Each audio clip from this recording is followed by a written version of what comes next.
What? Batal? Kita sholat bertiga, tapi yang ngaminin banyak. Calanang. Kataku sepelan mungkin.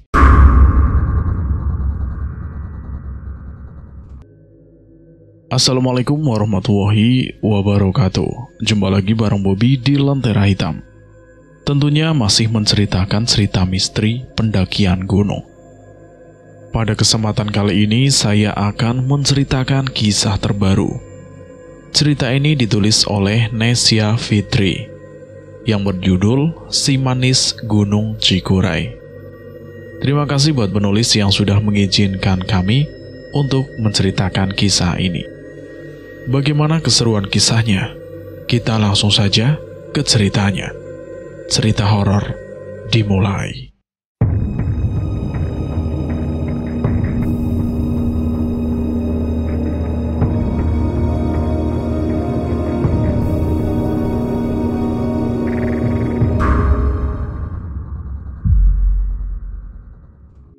Perkenalkan, namaku, panggil saja Nenek, seperti teman-temanku biasa memanggilku. Kali ini aku mencoba menceritakan pengalamanku saat mendaki Gunung Cikuray bersama teman-temanku pada 6-8 Februari 2015 lalu. Sejujurnya selain tangisan si cantik dan senyuman manis bapak bersepeda ontel, ingatanku tentang pendakian itu sudah samar-samar. Namun karena dapat bantuan dari Mas Oki dan Mas Pei, temanku yang juga mendaki bersama saat itu, maka akan aku coba menceritakannya.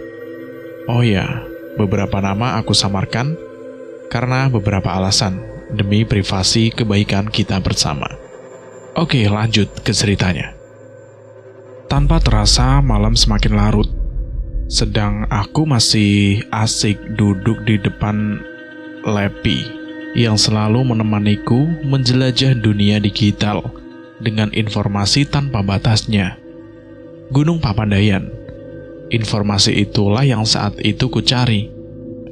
Sebuah kebiasaan lama yang diajarkan oleh almarhum bapak mertuaku yang senang sekali naik gunung dan climbing, serta dialami oleh almarhum bapakku.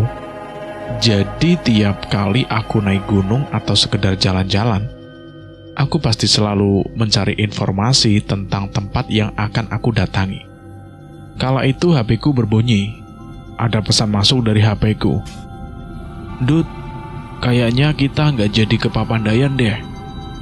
Isi pesan itu yang ada di HP-ku. What? Batal? Sia-sia dong semua, batinku saat membaca pesan dari temanku itu. Yah, kenapa nggak jadi? Balasku setengah kesal, karena merasa semuanya akan sia-sia. Informasi yang ku cari di sela-sela waktu luangku, uang tabunganku yang habis untuk beli perlengkapan naik gunung, serta usahaku untuk merayu ibuku agar mengizinkanku pergi ke Garut. Kata Denny, Papandayan lagi ditutup. Besok deh kita jelasin.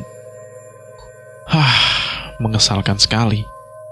Padahal aku sudah sangat berharap aku bisa hiking lagi setelah sekian lama tidak menjelajah kakiku di gunung. Padahal ingin sekali aku lihat lagi matahari keluar dengan malu-malu di balik lautan awan. Padahal hatiku ini sudah meronta untuk melepaskan kerinduan bernyanyi bersama bintang di depan api unggun yang memberikan kehangatan. Dan padahal lagi, tinggal 3 hari lagi, kita semua ingin itu dapat terwujud. Aku tutup lepiku dengan kesal dan beranjak tidur agar cepat ku dapati jawaban kenapa pendakian ini tiba-tiba dibatalkan.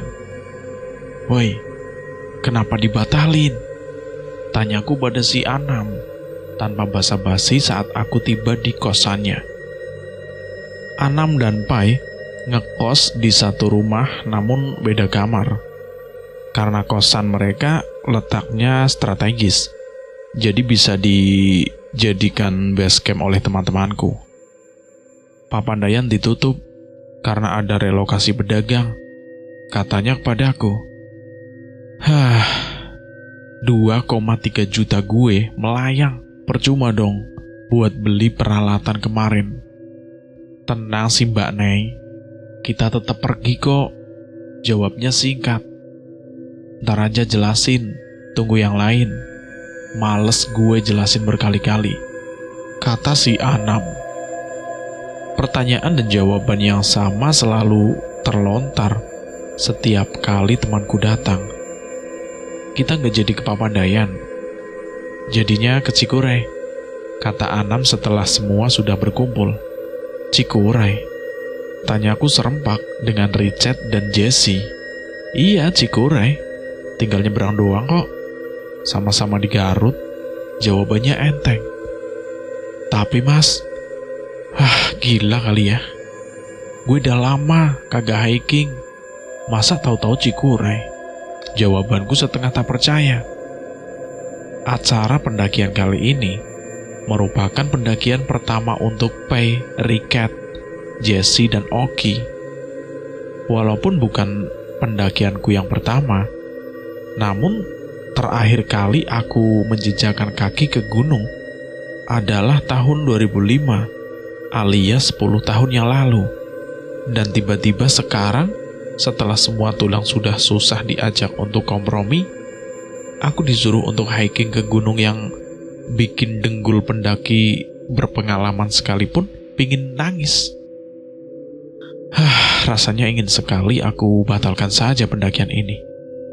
Namun karena teman-temanku yang lain sudah kepalang tanggung ambil cuti kerja, dan sebagian juga sudah menghabiskan tabungan di toko perlengkapan camping sepertiku, akhirnya kami pun memutuskan untuk tetap pergi.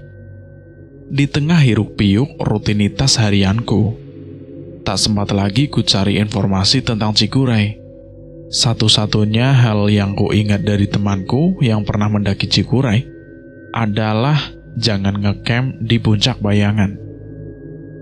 Sampai akhirnya hari yang dinantikan pun tiba juga. Aku, Anam, Pei, Richard, Desi, dan Oki berangkat dari kosan dan janjian dengan Denny di terminal bus UKI. Denny mengajak 3 orang temannya, Andi yang akan jadi guide kita, serta Paras dan William. Selesai basa-basi dengan ketiga temannya Denny, sebelum bus berangkat, aku, Anam, Richard, dan Desi menyempatkan diri untuk mengisi perut terlebih dahulu. Sambil mengisi perut, aku dan Desi sempat membicarakan sikap William dan Paras yang aku anggap kurang ramah. Namun kami lebih memilih mengabaikannya dan berpikir karena baru kenal. Setelah mengisi perut dan membeli cemilan, kami langsung memasukkan barang-barang ke bus dan menunggu sebentar di dalam bus sebelum akhirnya bus itu melaju ke Garut. Ban bus yang berbenturan dengan lubang aspal membuat kepala Andri yang duduk di dekat jendela menyundul kaca dan menyadarkannya dari tidurnya. Aku kira hanya aku saja yang memengsankan diri selama perjalanan. Ternyata semuanya pada ketiduran. Woi bangun, kata Andri setengah terkejut. Kita udah kelewatan. Pom bensin udah lewat, lanjutnya. Satu persatu kita semua bangun dan buru-buru turun dari bus untuk tidak terlalu jauh kelewatannya. Hawa dingin Garut menyambut kami yang berjalan sempoyongan karena nyawa belum kumpul, tapi sudah dipaksa jalan. Penerangan jalan yang sangat minim menemani langkah kami menuju pom bensin, yang entah apa namanya aku pun lupa. Mas, apaan nih? Tanya si Oki ke Anam setelah kakinya menginjak kantong kresek. Anam memperhatikan sebentar. Itu tai Mas Oki. Bukan Mas, kata Oki sambil menggesek-gesekkan kakinya ke aspal. Dilihatnya lagi bungkusan kresek itu. Tai bukan sih ini Mas? Tanya Mas Oki lagi. Iya itu tai. Iya beneran Mas, ini tai, katanya. Otomatis kita semua ketawa ngelihat kelakuannya. Begini dah kalau nyawanya belum kumpul semua. Udah dibilang tai masih gak percaya. Timbal si Richard yang masih tertawa ngakak. Setibanya di warung depan pom bensin, kami menghangatkan diri dengan kopi dan teh manis sambil sibuk sendiri-sendiri. Andri dan Denny mencari sopir mobil kol yang entah memang sudah dipesan atau memang sudah langganan. Anam dan Oki berniat mengejar waktu sholat Isya yang masih tersisa. Aku, Jesse, Pai, dan Rikat ngobrol. Sedangkan William dan Paras, entah apa yang mereka lakukan. Aku tak memperhatikannya. Ayo, itu supirnya sudah ada, kata si Denny. Entar dulu Mas, Mas Anam sama Mas Oki lagi sholat dulu, kata Pai. Kita taruh barang-barang dulu aja di bak, timbal si Andri. Tak berselang lama, kami dengar suara ketawa Oki dan Anam. Kan tadi udah kita intip ya Mas, masa masih salah? Sayup-sayup suara Oki terdengar mendekat. Iya ya, emang kita aja kali Mas yang ngaco, jawab Anam saat tiba di tempat kita menunggu. Kenapa sih? Tanya aku kepada mereka berdua. Ini loh Mbak, musolanya dikunci. Jadi kita mau sholatnya di luar gitu. Mas Anam sudah ngintip ke dalam biar tahu kiblatnya kemana. Tapi tahu-tahu dibilang bapak-bapak kalau salah kiblat. Iya Mbak, efek kecapean kali ya. Harusnya ke sana, malah jadi ke sana, jawab si Anam sambil memperagakan arah dengan tangannya. Ya udah, ayo naik biar cepat sampai di base, potong Denny yang sudah nangkring di atas pick up. Kami pun segera bergegas untuk naik. Aku berinisiatif untuk bertanya ke Paras dan William. Kalian duduk di depan saja biar nggak keanginan. Nggak usah, di belakang saja, jawab William dengan nada yang agak nggak enak didengar, sambil melengos ke arah Paras, seolah menegaskan ke Paras untuk duduk di belakang. Sial nih bocah, aku ngebatin seperti itu. Jesse dan Anam kompak melirik ke aku. Sepertinya mereka tahu kalau aku itu kesal. Ya udah Bu, kita di depan saja. Enak malah kagak kedinginan, kata Jesse dengan nada menyindir mereka sambil ngebuka pintu dan duduk di depan. Dan sengaja kututup keras-keras pintu itu untuk menandakan ketidaksukaanku. Kesel lo ya Bu? Tanya Jesse di saat mobil sudah mulai berjalan. Ya iyalah, dikira dia ngomong sama yang seumuran dia kali. Bocah sekarang kenapa pada songong-songong ya? Jawabku yang masih agak sewot. Bukan ingin dianggap sok tahu atau gimana. Namun umurku dan mereka berdua terpaut hampir 10 tahunan. Ditambah lagi, kita baru ketemu hari itu dan akan bersama-sama selama beberapa hari ke depan. Setidaknya ya tunjukkan kesopanan lah dan keramahan yang dapat membuat suasana menjadi lebih nyaman. Tadi di terminal juga gue rada kesel sama yang rada agak gemuk itu, celetuk si Jesse. Aku dan dia ngobrol sepanjang perjalanan, ketawa ketiwi melupakan kekesalan yang ada di hati. Sampai akhirnya kami sampai di sebuah rumah yang dibilang base camp oleh Denny dan Andri. Di rumah itu kami disambut oleh suami istri yang sudah berumur, yang sampai saat ini, walaupun aku merindukan mereka, aku tak tahu siapa nama mereka. Kami memanggil mereka emak dan abah. Setelah menaruh barang-barang kami, aku, Jesse, Rikat, dan Pai mengikuti emak ke warung. Sedang yang lain sibuk sendiri. Rumah yang dijadikan base camp itu tidak terlalu besar, tapi rapi dan tertata dengan apik. Ada warung kecil untuk menyantap gorengan dan ada langgar kecil dalam satu halaman yang sama. Jadi para pendaki tak perlu repot untuk mencari tempat lain. Aku dan Jessie membawa gorengan yang kami goreng di warung emak ke teras rumah untuk disantap bersama. Sedangkan Richard dan Pai membawa minuman. "Wih, enak nih," kata Anam yang sedang berjalan bersama Oki. "Kalian dari mana?" tanyaku kepada mereka berdua. "Habis sholat subuh, Mbak," jawab si Anam. "Keren loh, Mbak," timpal si Oki. "Kita sholat bertiga, tapi yang ngaminin banyak," lanjutnya dengan sumringah seperti orang yang baru dapat pacar. "Maksudnya?" tanya si Pai, diiringi muka bingung kami yang memiliki pertanyaan yang sama. "Pokoknya keren dah, nanti aja jelasinnya," jawab si Anam sambil mesam-mesem.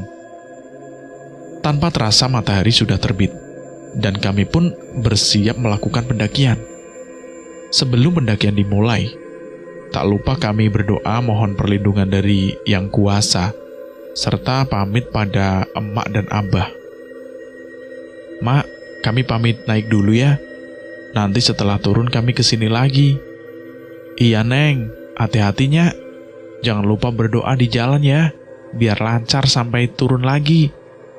Setelah cium tangan, kami pun beranjak meninggalkan rumah emak dan abah. Kira-kira pukul 8 atau 8.30 pagi.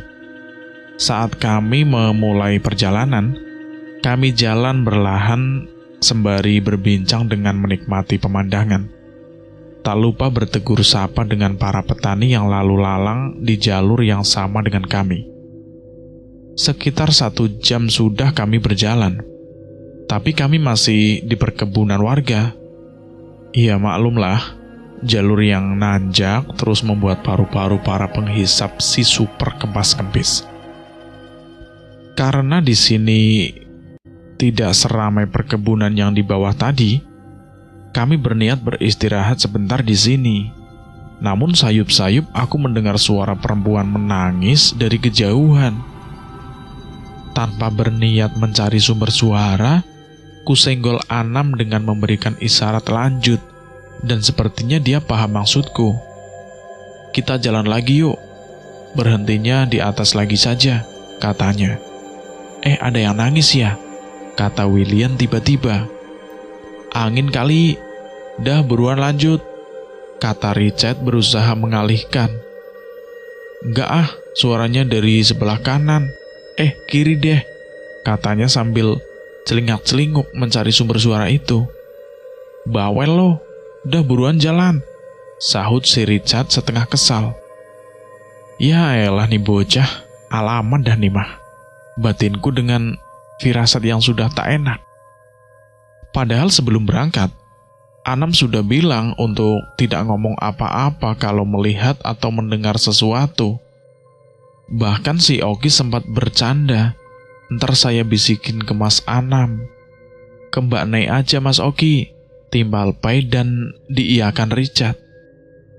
Richard, Desi, Anam, Pai, dan Oki tahu kalau aku peka dengan hal-hal seperti itu.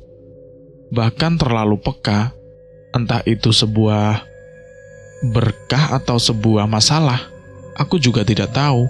Yang jelas, beberapa dari mereka sudah menekankan padaku untuk tutup mulut kalau aku melihat orang dengan pakaian aneh atau mendengar apapun. Firasat tak enakku pun akhirnya menjadi kenyataan. Setelah William mencari sumber suara itu, hal yang tidak menyenangkan pun terjadi padaku. Memang dia tak langsung menunjukkan diri padaku, tapi dia mengikutiku sepanjang jalan. Terkadang sambil menangis, terkadang sambil berbicara dengan riangnya seperti orang yang sedang berbicara dengan temannya. Terkadang memberikan gambaran tentang hidupnya padaku, seperti sebuah slide film yang terputus-putus. Fokusku benar-benar teralih, silih berganti karena si cantik ini. "Istirahat dulu dong," pintaku kepada teman-temanku. Aku benar-benar kelelahan, baik fisik dan mental. Aku ambil air minumku dan menggunakannya seperti orang tak minum seharian. Saat minum, mataku tertuju ke Jessie yang sedang asik makan coklat. Aku tutup botol airku sambil memperhatikan Jessie. Lalu kusenggol Anam yang berdiri di sebelahku sambil mengisyaratkan untuk lihat ke arah Jessie yang sedang duduk tidak jauh di depanku. Anam yang paham dengan isyaratku memperhatikan Jessie sebentar lalu bilang, "Jess, bagi dong coklatnya." "Nih," jawab Desi singkat, sembari memberikan sepotong coklat buat Anam dan juga memberikan sepotong padaku sambil tersenyum. Anam menoleh padaku sambil menggeleng kepala, menandakan dia ragu dengan apa yang dilihatnya pada Jessie. "Cah lanang," kataku sepelan mungkin, agar yang lain tak mendengar sembari tanganku memberi isyarat kalau anak kecil itu setinggi pinggulku. "Gak mungkin Mbak Ney," kata Anam sambil berbisik. Aku cuma mengangkat bahu sambil makan coklat yang diberikan Jessie dan duduk di sebelahnya.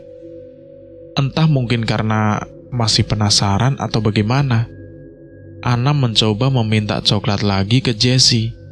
"Anam mau lagi?" tanya Jessie dengan gaya bicara seperti anak kecil, sembari memotek coklat yang dipegangnya, lalu menyuapkannya ke Anam. Anam yang kaget langsung melihat ke arahku sambil cengar-cengir. Saat akan melanjutkan perjalanan, Anam yang berdiri di belakangku bertanya padaku, "Kapan? Dari mana? Kok aku nggak ngeh ya?" "Dari kayu yang dipegang," jawabku singkat karena takut terdengar Oki dan Pei yang berjalan di depanku. Tanjakan demi tanjakan kami lalui. Perjalanan ini terasa lama sekali. Entah hanya aku yang merasa lama, atau memang karena jarak pos 1 sekarang jadi pos 2, yang memang sangat jauh dari starting point kami. Yang jelas, kami baru sampai di pos sekitar jam 11.30 siang. Cikuray via Bayongbong. Waktu itu belum ada pos pantau. Perubahan pos ini kemungkinan besar terjadi setelah ada pendaki yang hilang beberapa bulan setelah pendakian kami. Di pos ini kami bertemu dengan para pendaki lain yang sudah tiba terlebih dahulu. Setelah menegur para pemuda dari grup itu, aku duduk di luar gubuk pos. Selain karena di dalam terlalu penuh orang, aku pun terlalu lelah karena si cantik yang menemani perjalananku, walaupun dari jarak yang agak jauh. Setelah dirasa cukup, kami melanjutkan perjalanan.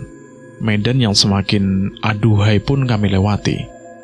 Dan seperti sebelumnya, fokusku pada trek pendakian ini silih berganti. "Mbak Jess, tunggu!" teriak Richard yang membuatku tersadar dari sled yang sedang diberikan si cantik. Kulihat Richard yang ada di depanku sedang berusaha menyusul Jessie yang setengah berlari di tanjakan. Richard tak tahu menahu tentang anak kecil yang bersama Jessie, namun dia sangat yakin ada yang tidak beres dengan kekasih hatinya itu. Jessie bertubuh kurus dan kecil. Dia bisa mengangkat carrier 60 liter dengan isi full saja sudah amazing sekali. Apalagi ditambah dia baru beberapa hari sembuh dari patah kaki. Jadi melihat Jessie bisa setengah berlari di tanjakan membuat Richard semakin yakin ada yang tidak beres dengan Jessie. Namun dia tak berani mengutarakan apapun, hanya bisa berusaha mengimbangi langkah Jessie walaupun ngos-ngosan. "Ayo Ki, aku pegangin," kata Jessie kepada Oki. Saat itu kami melewati trek yang bagian tanahnya berjarak cukup tinggi. sehingga harus setengah memanjat sembari ditarik oleh mereka yang sudah naik duluan. "Udah minggir, kayak kuat aja megangin Mas Oki," celetuk Richard melihat Jessie aneh. "Aku kuat kok," ucap si Desi. "Udah aku saja," sembari menggeser Jessie ke samping dan membungkukkan badan untuk menarik tangan Oki. "Wadah!" teriak Oki kesakitan.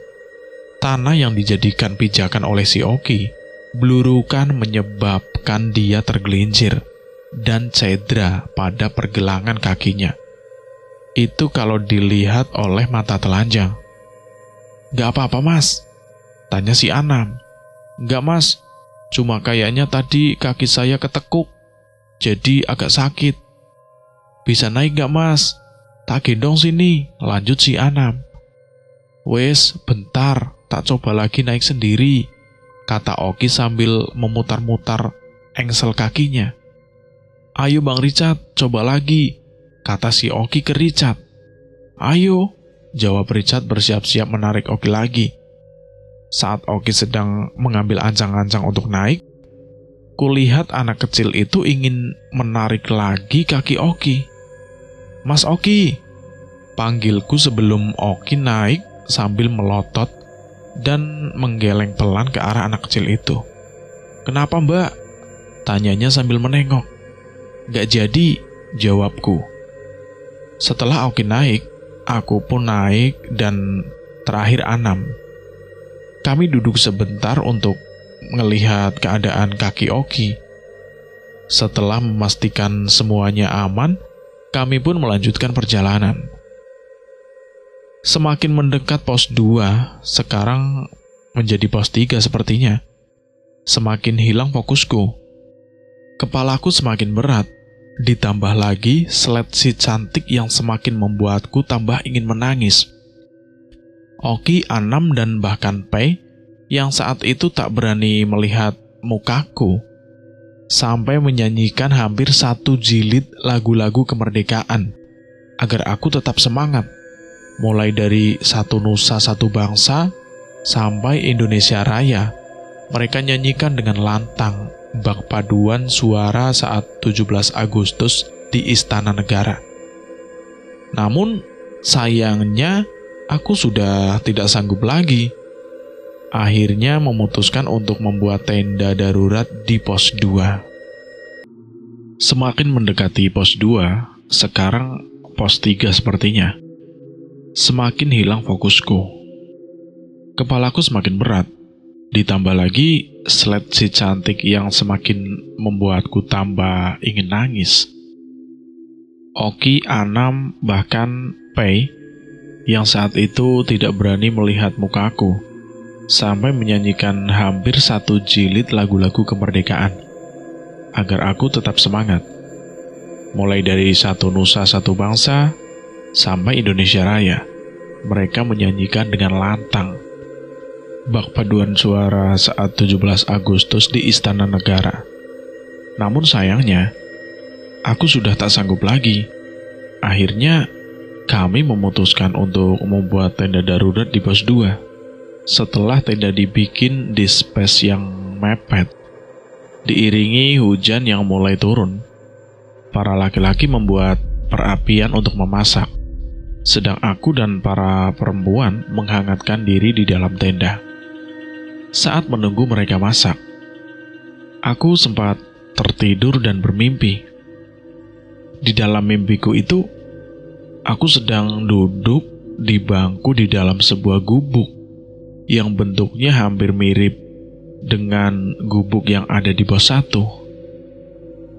Saat sedang duduk dan memandang entah kemana, tiba-tiba ada sepasang suami istri yang sepertinya umurnya sudah lebih tua dari emak dan abah yang di base camp yang datang menghampiriku itu.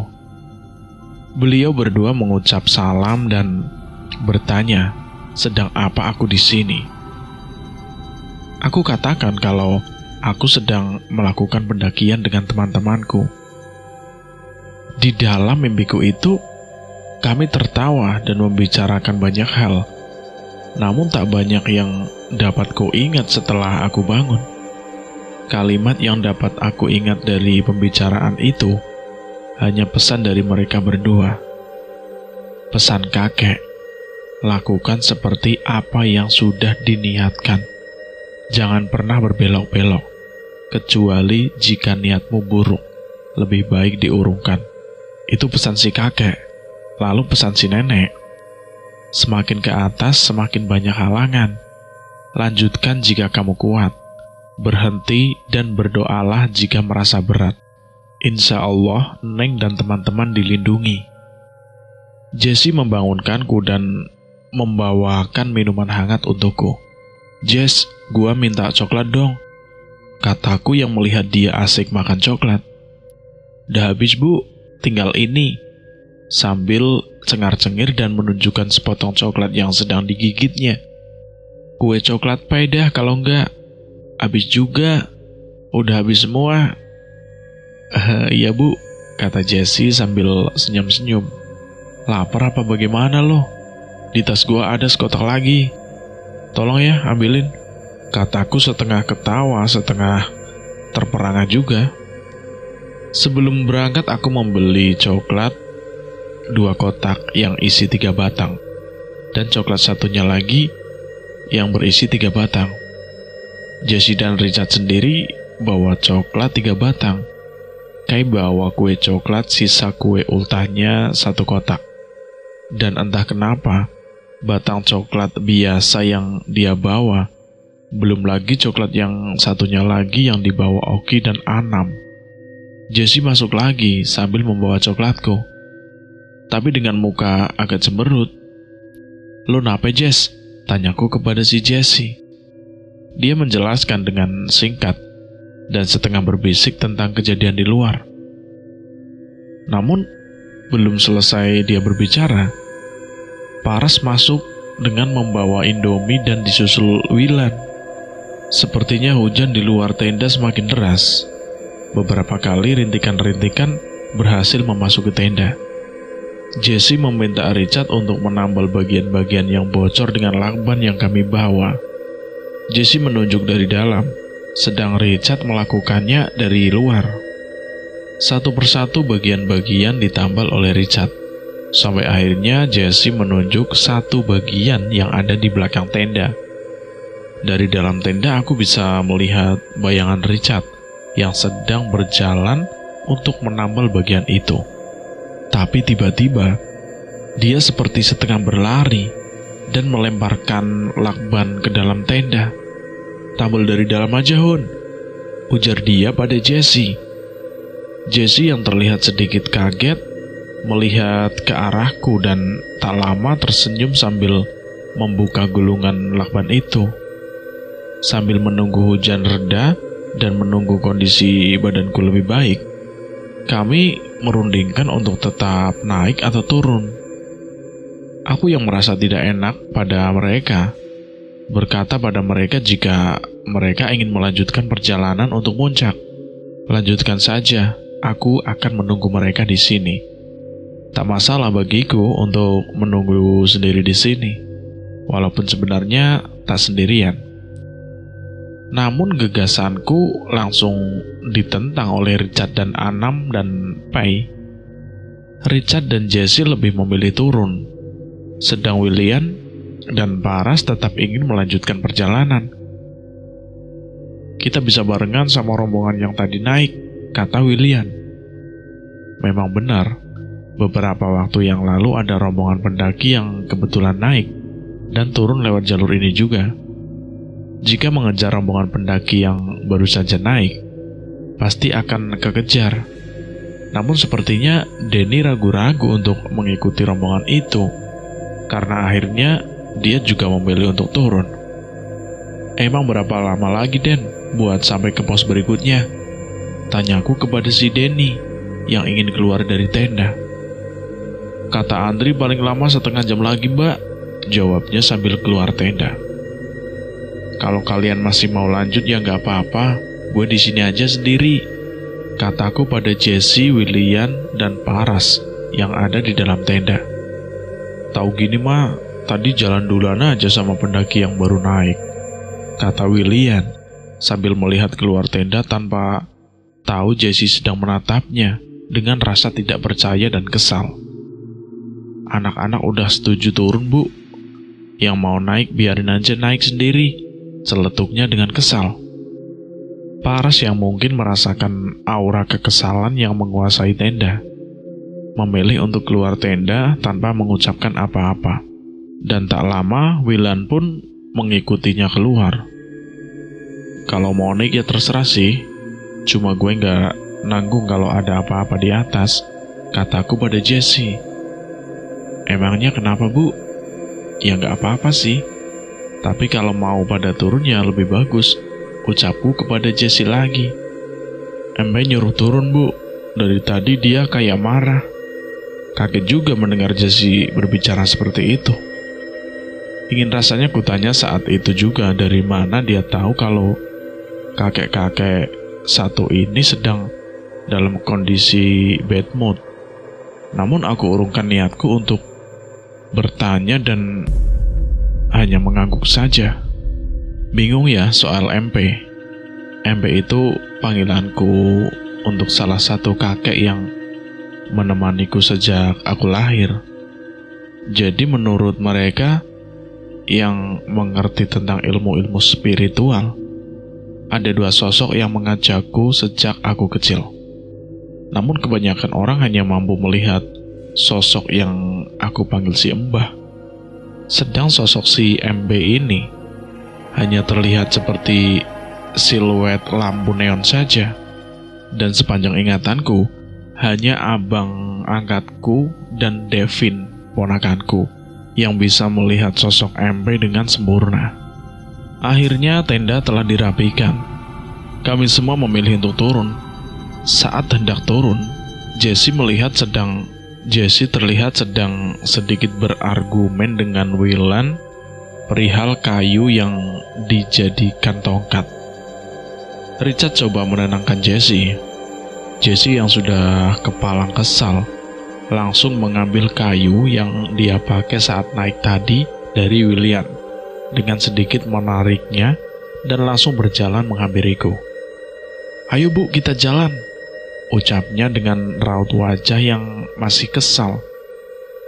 Aku mengikutinya disusul Anam, Pai, dan yang lainnya. Kami pun melewati lagi trek yang kami lalui saat naik tadi. Tapi entah mengapa, aku merasa perjalanan turun ini jauh lebih cepat dibandingkan saat kami naik tadi. Bahkan seingatku, kami tidak istirahat sama sekali. Kami berangkat dari pos 2 sekitar pukul 15 dan sampai pos 1 sekitar pukul 16. Dalam perjalanan turun ini pun, si cantik masih mengikuti. Bedanya kali ini dia hanya diam. Pos 1 kami kembali bertemu dengan pendaki yang melewati kami di pos 2. Mereka sedang asik ngobrol sambil menyeruput minuman hangat. Setelah para pria bertegur sapa, kami pun menjalankan aktivitasnya masing-masing. Hanya saja kami sedikit terusik dengan cara berbicara dua orang dari kelompok mereka. Sepanjang obrolan mereka, kerap kali aku dengar nama-nama binatang atau kata-kata kasar keluar dari kedua orang itu. Bahkan bermaksud menguping, tapi ya mereka sendiri berbicara dengan suara yang cukup keras, yang membuat siapapun yang ada di pos kecil itu pasti bisa mendengar omongan mereka. "Mbak Nay, ini kompasnya rusak," kata Anam tiba-tiba. "Rusak gimana? Orang kompas baru kok, baru dipakai di sini," jawabku bingung. "Mas Anam salah kiblat lagi, Mbak. Tadi pas sholat diteriakin sama bapak-bapak. Kayaknya sih petani," celetuk si Oki. "Loh kok bisa? Terus gimana?" tanyaku kepada si Oki. "Iya ini gara-gara kompas. Karena udah tanggung ya lanjutin saja sholatnya," ujar si Anam. "Emang harusnya kiblatnya kemana?" tanyaku dan dijawab Oki dengan menggerakkan tangannya menunjuk ke arah kiblatnya. Lah ini benar, Mas Anam aja kali yang gak ngerti pakainya, kataku setelah mengecek arah kiblat di kompas itu. Sudah sesuai dengan arah yang ditunjuk Oki dengan tangannya. Lah, tadi arah baratnya gak ke situ, Mbak. Ke arah sana, sanggah Anam sambil menunjuk ke arah selatan. Tapi ya udahlah, ada yang minta disolatin mungkin. Lanjutnya tak acuh. Sekilas kulihat lirikan mata Anam tepat mengarah ke tempat di mana si manis itu berdiri. Entah memang kebetulan atau memang dia melihat si manis. Cuma dia yang bisa jawab. Sudah lumayan lama kami di pos 1. Sepertinya hampir semua perbekalan makanan yang kami bawa kami habiskan saat itu agar tas kami lebih ringan. Rasanya hanya tinggal tersisa beberapa renteng kopi saja yang ada di dalam tas kami. Saat hendak membereskan perlengkapan kami untuk melanjutkan perjalanan, Oki berkata, "Turunnya nanggung kalau sekarang, ntar saja habis maghrib." "Gak kemalaman ntar," kata si Pai. "Enggak lah, lagian kan headlampnya jadi bisa dipakai. Sayang kan udah beli," jawab si Oki sambil nyengir. "Ya juga sih," timbal Richard sambil tertawa.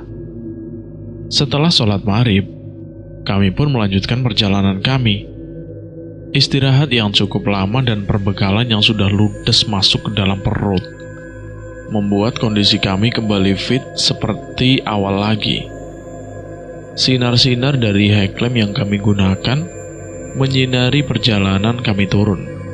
Karena hujan tadi siang, kondisi jalan sedikit agak licin. Beberapa kali aku harus merelakan belakang celanaku berciuman dengan tanah. Daripada aku terpeleset, mendingan aku berseluncur memelesetkan diri sekalian. Nggak kotor, nggak belajar, iya kan? Kami berjalan cukup lama, sampai tiba di sebuah turunan lain yang saat pertama aku lihat hanyalah akar yang menjalar. Namun ketika aku lihat lagi, itu bukanlah akar, melainkan kaki-kaki yang menjulur dari mereka yang sedang duduk selonjoran sambil bersandar di tanah yang atasnya ditumbuhi alang-alang. Ada yang sedang berbincang, ada yang sedang kipas-kipas, ada yang hanya duduk sambil memandang entah kemana. Jika dilihat dari pakaian dan gayanya, mereka persis seperti petani yang sedang istirahat setelah bekerja di ladang seharian. Kukucek-kucek mataku dengan harapan bahwa aku salah lihat. Dan aku lihat lagi, mereka masih ada di situ. Ku tengok teman-temanku yang sedang bersiap untuk bergiliran menuruni turunan itu. Namun mereka terlihat biasa saja. Hanya Jesse yang aku lihat agak sedikit ngeri. Tapi aku masih berpikir, mungkin ngeri karena licinnya medan. Walaupun ku perhatikan langkahnya, tetap melangkahi bagian-bagian di mana kaki itu terjulur. Lubang yang cukup dalam yang berada di tengah-tengah membuat kami trek terpotong dengan jarak yang lumayan susah untuk dilompati, sehingga kami harus berpegangan pada suatu dan berjalan menyamping untuk melewatinya.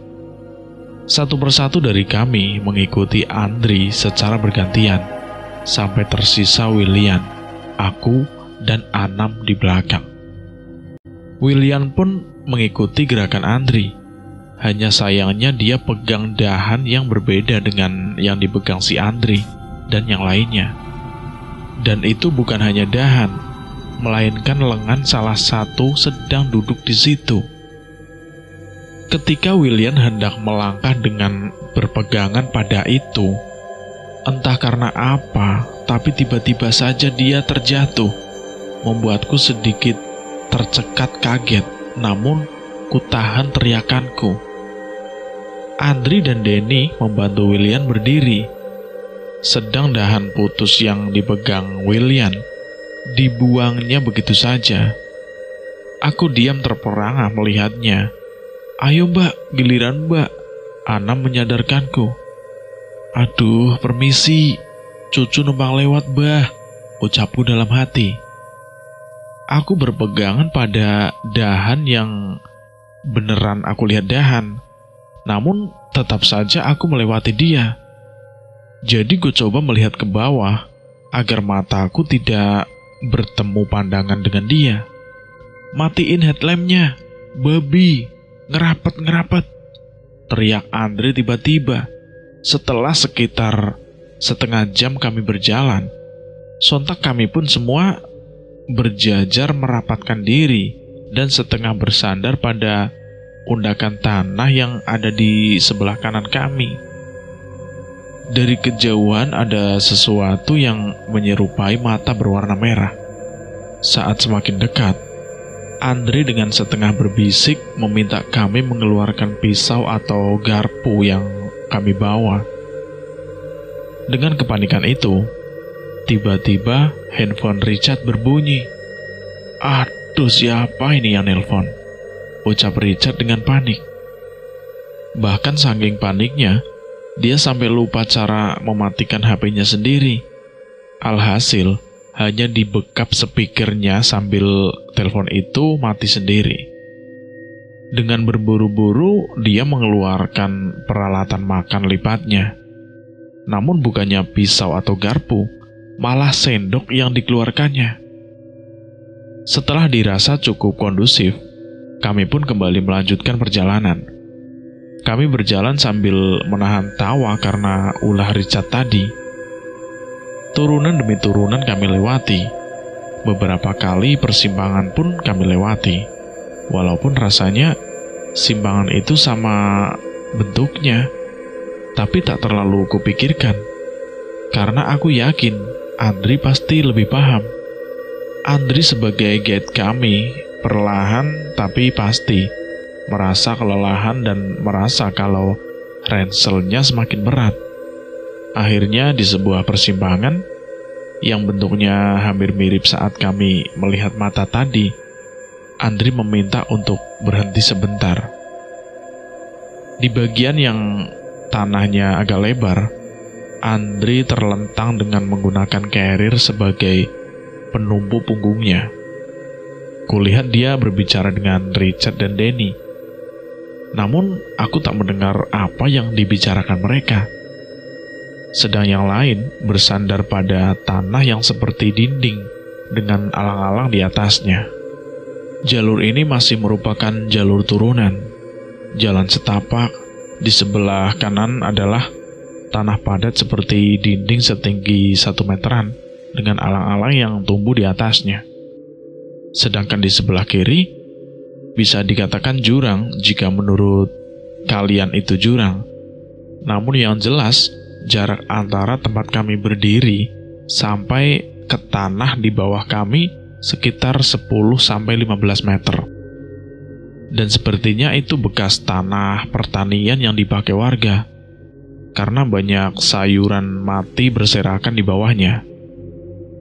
Agak turun sedikit dari tempat kami bersandar, yang menjadi tempat Andri duduk, merupakan pertigaan buntu.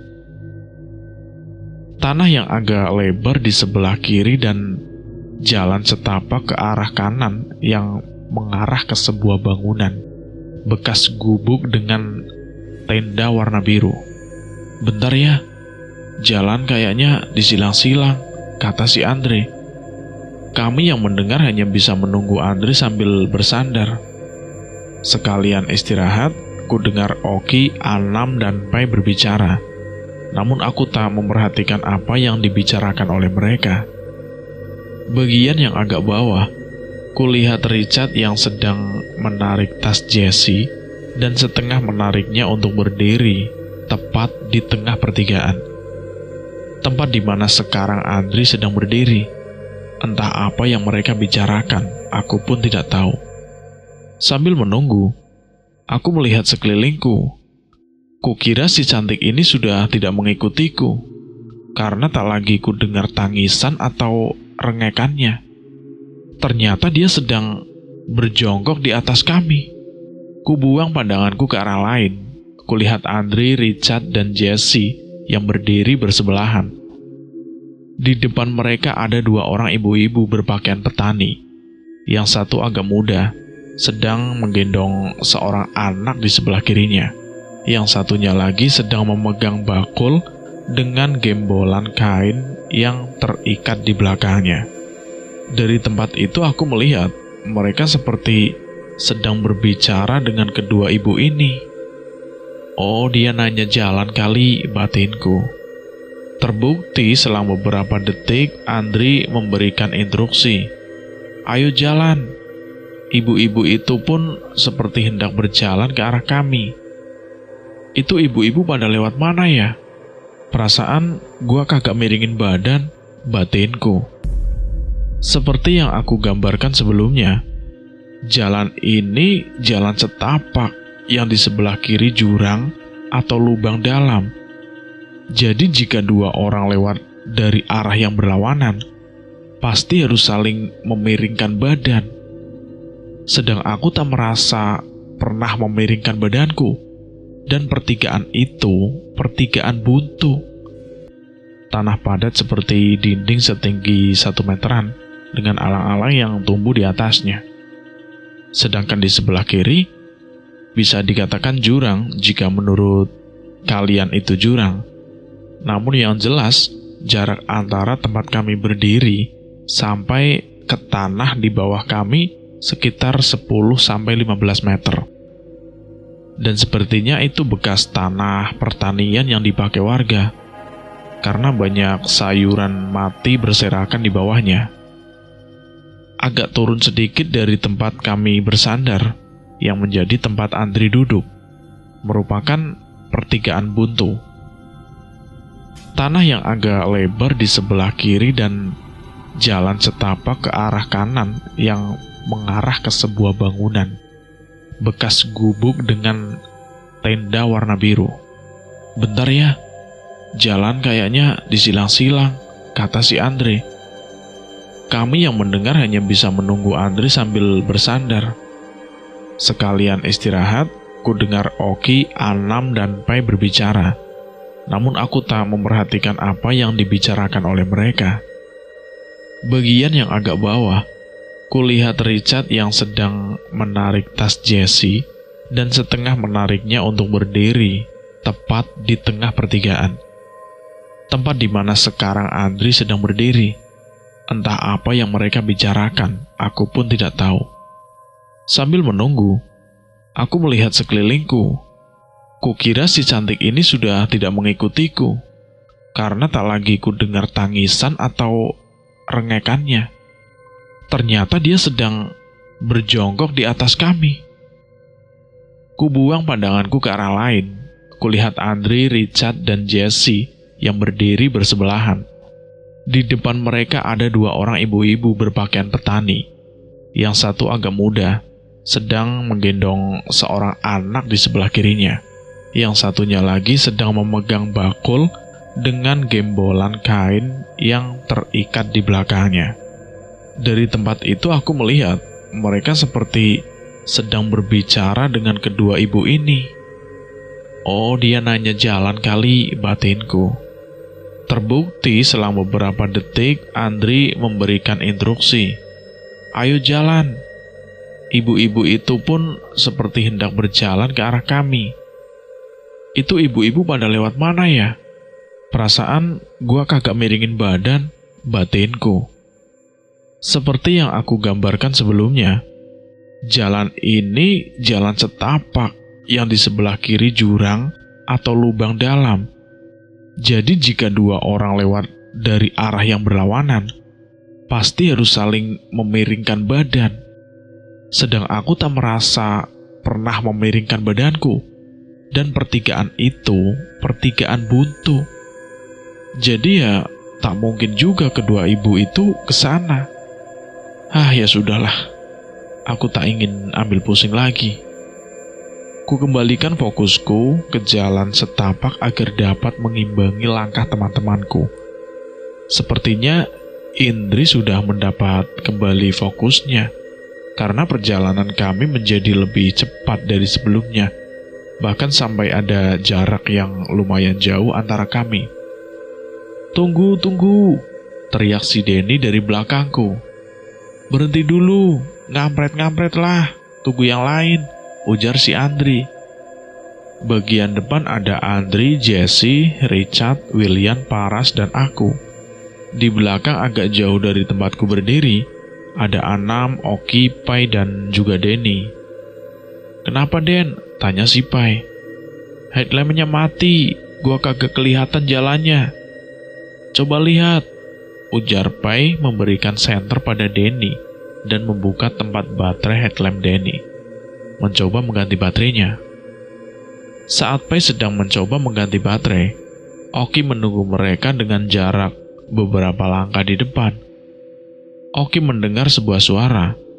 Suara itu terdengar seperti suara nafas yang berat.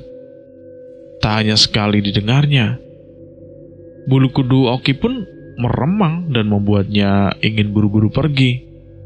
"Den, senterin dong." Pai tak sengaja menjatuhkan baterainya. Pai membungkuk untuk mencarinya.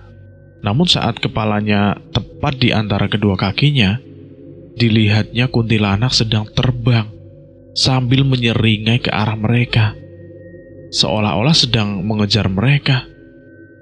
"Ayo lanjut buruan!" Pai setengah mendesak untuk langsung beranjak dari situ. Di saat yang bersamaan dengan kejadian itu, aku yang sedang menunggu mereka melihat-lihat sekelilingku. Pandanganku berhenti saat sinar headlampku melihat ada seorang bapak-bapak. Bapak itu menggunakan baju kemeja putih yang dikancingkan sampai ke kerah. Rambutnya yang berwarna hitam dan abu-abu itu disisir rapi ke belakang, dan dia memegang sepeda ontel di sebelah kanannya. Dia tersenyum padaku, dan aku pun tersenyum padanya. "Mas, kita Al-Fatihah yuk," ujar si Oki pada Anam, mengalihkan perhatianku.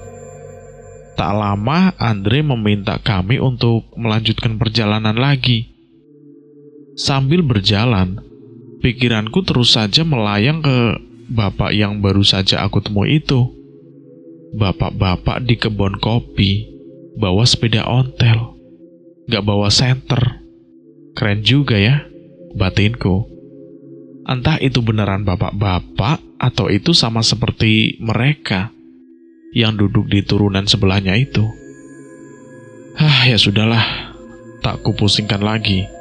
Toh sudah lewat, ini kebun kopi yang lebih mirip hutan itu. Dan sudah terlihat perumahan penduduk. "Weh, Han," ucap Richard kaget karena Jesse tiba-tiba saja menjadi lemas. Kulihat Jesse sudah membuang tongkatnya. Dia membuangnya di tempat di mana dia mengambilnya. Kulihat sekitarnya, tak jauh dari tempat itu, ada beberapa makam. Sepertinya makam keluarga penduduk setempat. Jesse dipapar Richard selama sisa perjalanan itu, yang untungnya sudah tidak jauh lagi. Jam 10 lebih sedikit, kami sampai di tempat emak dan abah lagi. Emak dan abah yang melihat kondisi Jesse meminta kami untuk membawa Jesse ke bagian dalam warung yang baru kami tahu. Ternyata disitulah emak dan abah biasa tidur. Abah menggelar tikar dan menaruh bantal agar Jesse bisa tidur. Emak mengambilkan selimut untuk menyelimuti Jesse.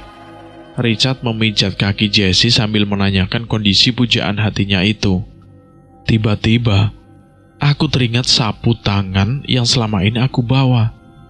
Sapu tangan itu yang diberikan oleh abang angkatku. Sapu tangan hitam dengan bordiran namaku dan berbordirkan sebagai Asmaul Husna. Sapu tangan yang selalu aku bawa setiap kali aku berpergian jauh. Ku ambil sapu tangan itu dan aku menaruhnya di bawah bantal Jesse. "Jaga-jaga aja, takut ada yang lain yang kececer," ucapku pada Jesse. Jessie tersenyum sambil menunjuk ke arahku. "Udah pergi," kataku. Sepertinya Jessie melihat saat si manis ini memelukku dan tiba-tiba menghilang. Tapi aku tak yakin. Sementara Richard sedang berbicara dengan emak. Abah melihat aku dengan tersenyum dan tak aku pahami dan beranjak keluar. Saat itu baru aku tanya ke Jessie. Dia juga melihat si manis sepanjang jalan, tapi tak bisa mendekat padaku. Menurut Jessie, ada beberapa kali dia mencoba untuk masuk, namun dihalangin MP. Itulah sebabnya mukaku selalu berubah tiba-tiba menjadi merah. Jessie sendiri ternyata tidak melihat si MP. Dia hanya tahu kalau itu si MP, berdasarkan beberapa kejadian yang pernah kami alami. Jadi dia hanya mengamati mukaku dan gaya bicaraku. Cuma saat dia bilang si cantik memelukku saja, sudah cukup meninggalkan pertanyaan di kepalaku. Kenapa jadi peka begini si anak? Kami menceritakan tentang pendakian kami pada Abah. Sampai akhirnya, malam pun semakin larut. Satu persatu teman-temanku akhirnya beristirahat. Emak pun pamit untuk tidur.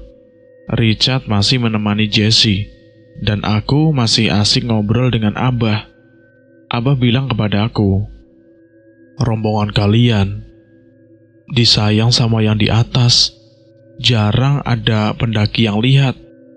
Sejenis macan tapi bermata tiga. Saya lupa Abah menyebutnya apa."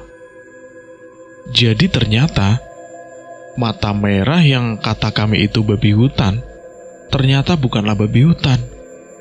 Dan anehnya hanya beberapa orang dari kami yang melihat kalau matanya itu ada tiga.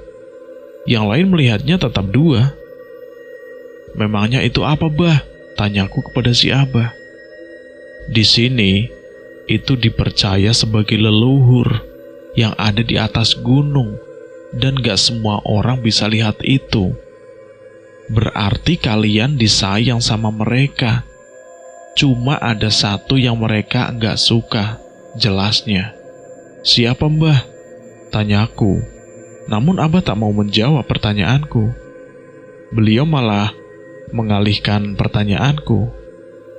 "Berapa banyak salam yang kamu ucapin?"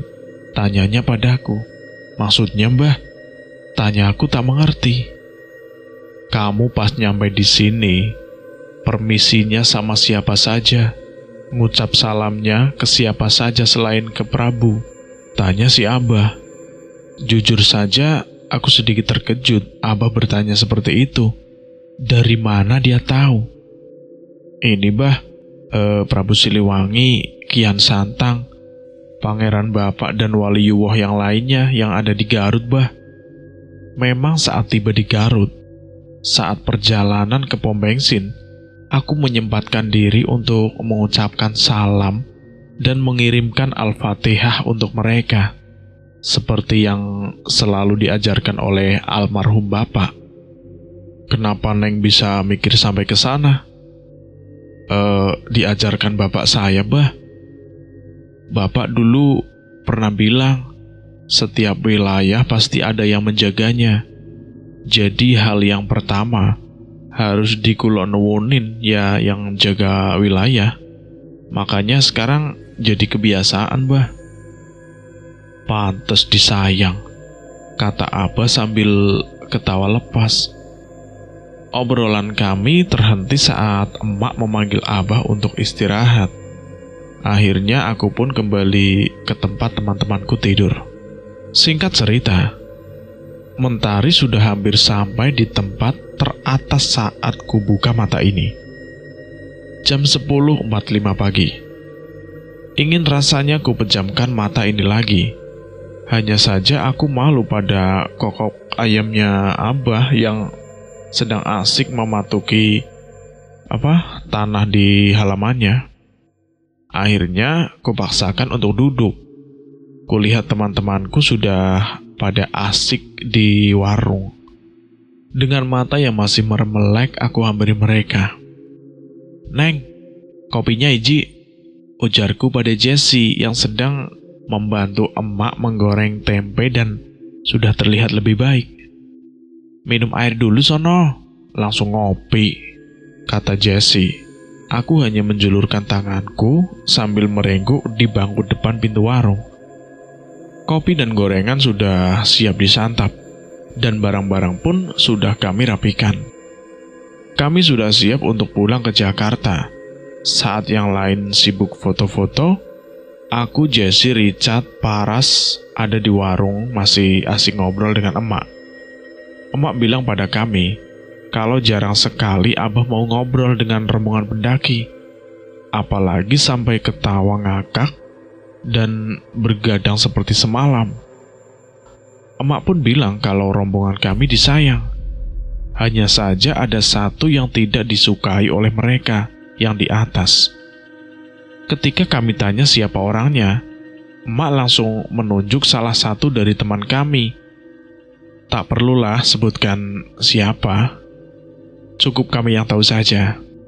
Dan cukup dengan kata, untunglah bukan gue. Kulihat Abah jalan mendekat ke arah warung. "Ngopi tak, Bah?" tanya aku. "Teh manis anget aja, Neng," ujar si Abah. "Bah, memangnya di atas ada kuburan ya, Bah?" tanyaku kepada si Abah. "Iya, ada, Neng," si Abah menjawabnya. "Oh, pantesan. Emang kenapa, Bu?" tanya si Jessie. "Semalam Mas Anam ngelindur." "Ya, saya bingung. Takut ada apa-apa. Gak lama Mas Anam saya bangunin.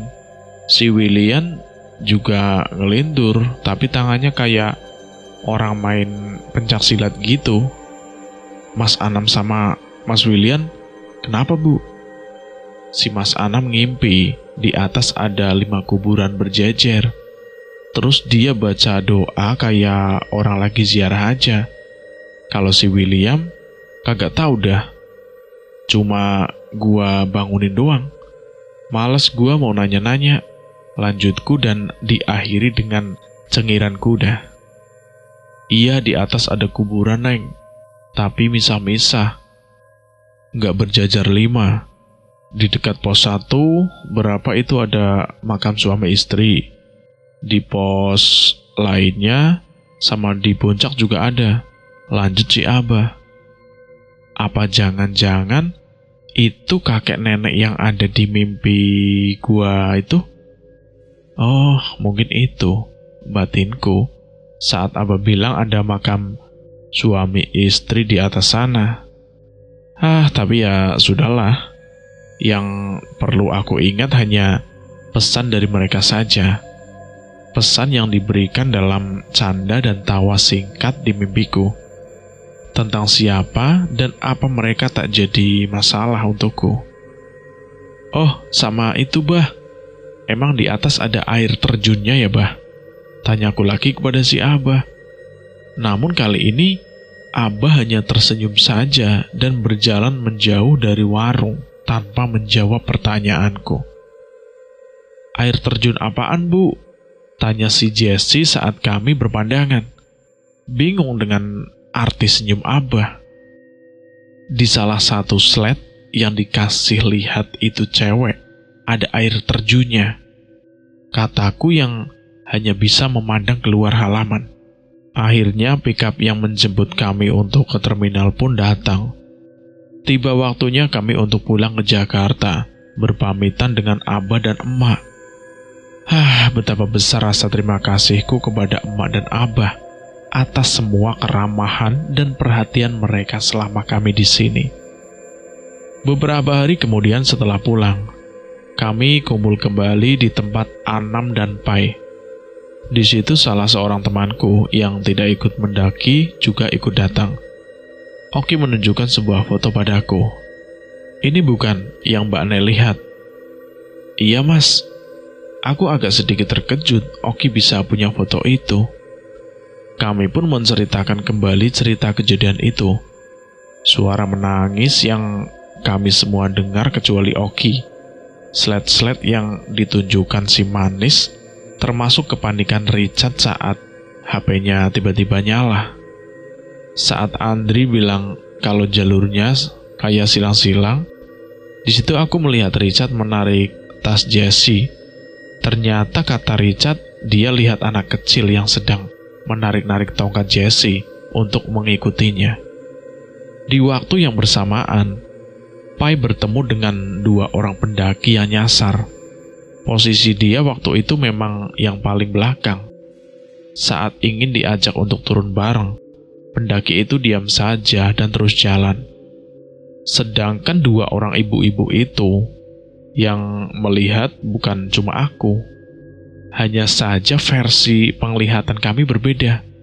Aku dan Oki melihatnya seperti ibu-ibu petani, seperti yang kami lihat saat berangkat. Jessie yang melihatnya salah satu dari ibu-ibu itu berwajah berantakan, sedang Anam hanya melihat siluet. Lalu yang pada trek berakar, yang kulihat seperti petani yang sedang istirahat. Jessie hanya melihat potongan kaki dan tangan, sedang Anam hanya melihat kelihatan saja. Sedangkan Richard tiba-tiba melempar, bahkan saat nambal tenda, itu karena dia melihat 2 pohon yang ada di situ berubah menjadi gapura. Kami menceritakan semua kejadian-kejadian awal sampai akhir, termasuk tentang sapu tangan yang kutaruh di bawah bantal Jessie. Kenapa ya bisa sampai kayak gitu? Tanya si Anam. Ya semua itu gara-gara ada yang bawa jimat, kata temanku itu. Maksudnya gimana mas? Tanya Anam lagi. Ya itu, Mbak Nay bawa apa? Tanyanya padaku. Sapu tangan. Jawabku bingung. Lah iya, itu sapu tangannya kan jimatnya. Ujarnya membuat aku tak percaya. Hah? Gak salah mas. Saya gak pernah anggap ini sebagai jimat loh. Cuma sapu tangan biasa. Lah itu kan Mbak Nay yang beranggapan. Tapi kan beberapa dengan mereka yang halus. Gimana? Ujar temanku itu. Teman-temanku yang lain masih bercerita tentang kejadian di Cikuray. Tapi aku malah jadi kepikiran dengan ucapan temanku itu. Sejujurnya malah agak tersinggung karenanya. Bukan gimana-gimana, hanya mungkin memang untuk sebagian orang itu terlihat seperti jimat. Tapi aku sendiri tidak pernah menganggapnya sebagai jimat. Aku hanya menganggap itu hanya sebuah sapu tangan yang bersulaman namaku dan yang berhiasan Asmaul Husna di sudut-sudutnya. Lagi pula, jika dikatakan kesialan ini atau mereka tidak suka karena sapu tangan yang aku bawa, apakah mungkin mereka akan bercanda denganku di mimpiku dan si bapak bersepeda ontel itu akan tersenyum manis padaku? Dan lagi pula lagi, sejak kapan Asmaul Husna dapat membawa kesialan? Ya, kesialan seperti ini. Sudahlah. Kuserahkan kepada kalian semua yang mendengarkan cerita ini. Cerita ini pun selesai sampai di sini. Terima kasih untuk semua teman-teman yang sudah mendengarkan cerita ini. Terima kasih juga buat penulis yang sudah mengizinkan kami untuk menceritakan kisah ini. Buat teman-teman yang belum mendengarkan episode sebelumnya, alangkah baiknya mendengarkan terlebih dahulu agar mengerti alur ceritanya. Dan buat teman-teman yang baru bergabung di channel ini, alangkah baiknya klik dulu tombol merah dan aktifkan tombol loncengnya agar kalian semua tidak ketinggalan video terbaru dari channel ini. Dan saya mohon maaf jika ada kesalahan kata. Saya pamit undur diri. Akhir kata, wassalamualaikum warahmatullahi wabarakatuh. Salam horor.